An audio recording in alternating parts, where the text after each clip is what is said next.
पक्षी मानव फसले, पशु पक्षी ना मानवी फसला. शायरी खूप अनुभवाची, खूप अभ्यास करावा लागते ग या शायरीसाठी. लाखों गुरु है जगत में पर एक नहीं काम का, सब स्वार्थ के बन है डंका बजाते नाम. हे जर असे विचार जर गुरु देत असेल तर गुरु मी नाही म्हणत त्या गुरु आले. समजलं का? आता गुरुची मी कमी आहे पण असं नाही म्हणत मी. आता माणसाची शोषण करण्याची क्षमता जर कमी असेल तर गुरु का करणार आहे? गुरु का करणार आहे म्हणून. अरे पारदीन फासा मांडला, पशु पक्षी मानव फसले, सर्व फसले. पण काय झालं तशाच्यातलं त्याच प्रश्नातलं गाणं काय? अरे पारदीन फासा मांडला, पशु पक्षी मानव फसले. सांग सांग हिरबाई, कोण नाही गवसले, कोण नाही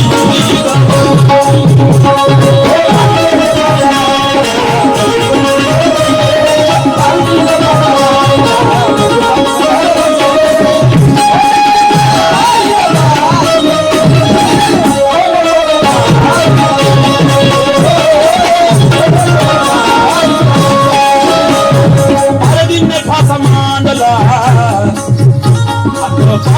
फासा मांडला, पशु पक्षी मानव फसले. पारदीने फासा मांडला, पशु पक्षी मानव फसले. सांग सांग हिरबाई, कोण नाही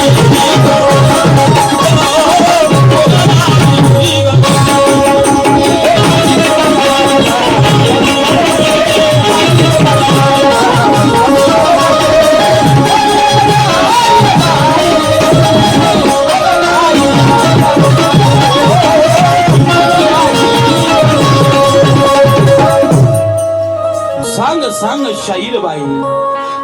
पशु पक्षी तिच्या जड्यात सापडले, माणसंही सापडले, पण एकच जण नाही सापडला तिले. आणि ज्यावेळेस सापडला नाही तर तिनं प्रण केला होता, हा जर मला सापडला तर मी त्याचा होऊन जाईल. हो, अशी एक पाराधीन होती. तर तिचं नाव काय, तिचं गाव कोणतं होय या गोष्टीचा विचार केला ना आपल्याला. हो, तर कोणता जाड होय की पशु पक्षी फसले आणि माणसंही फसले तिच्या जाड्यामध्ये.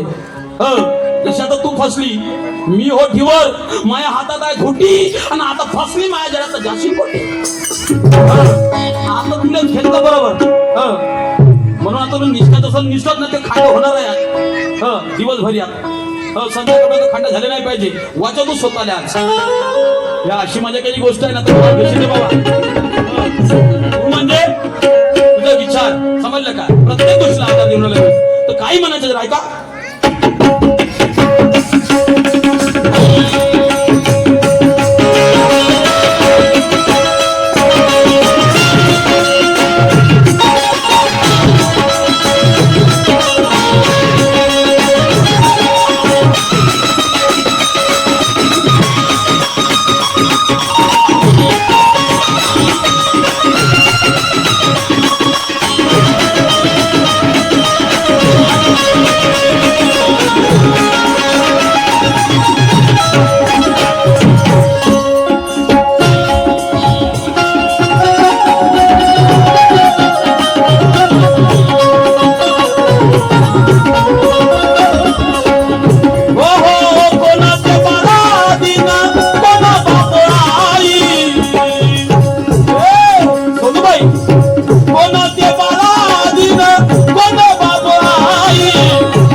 आदेशाला विनंती देतो त्याची मजा आज घेता आली पाहिजे. म्हणून तुला एक का सांगत नाही मी, कोण नाही फसले आणि तिचे नाव काय, गाव काय, तिचे मायबाप काय, हे एवढं सांगून पाहिजे. या ठिकाणी थांबतो.